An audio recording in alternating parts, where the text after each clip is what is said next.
So the Arts and Science Council just kicked off its annual fund drive, and this year we have a goal to raise an additional $1 million to help bring back and restore many of the arts and cultural education programs, not just in our public schools but throughout the community. And one of the, I think, great challenges that we have, not just in the cultural sector, but as a community, is how do we prepare our children for the future?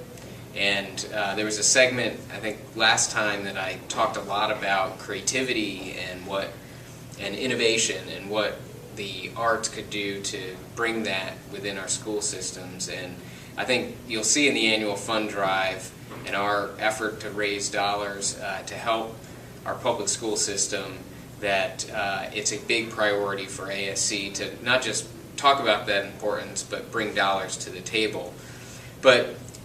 in the midst of the annual fund drive, people might say we're a little bit crazy, but we've also been starting to think about what's next for the community. And in particular, starting to meet with and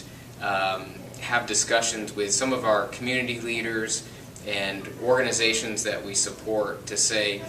what are the big priorities in our community, and how will not just the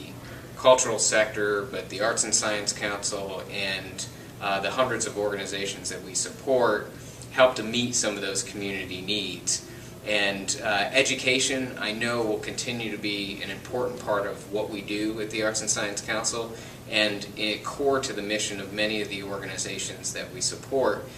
But as we were having this conversation with some of our community leaders, we also talked a lot about what role has the Arts and Science Council played over the course of,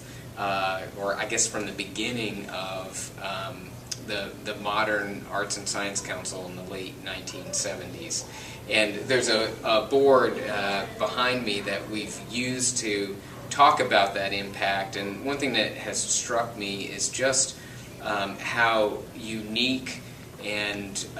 successful the idea of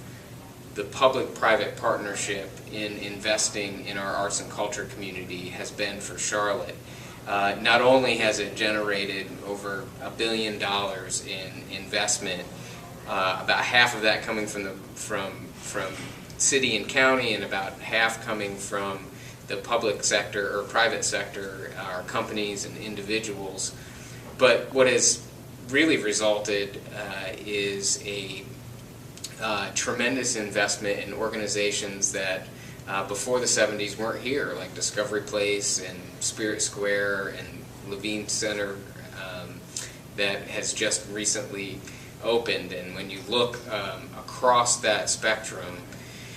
it really allows you to take scope and also think about kind of what's next for our community. And after the annual fund drive, when we are hopefully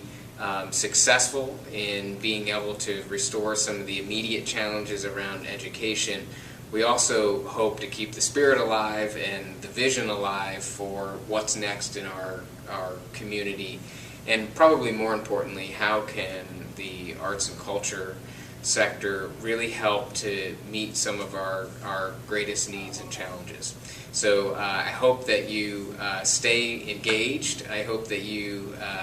talk with as many folks as you can and spread the word about the work that the Arts and Science Council is doing. And I look forward to keeping you engaged and part of the conversation as we think about what's next, and also as we dive into the important work that we're doing in arts and culture education in our schools. Thank you.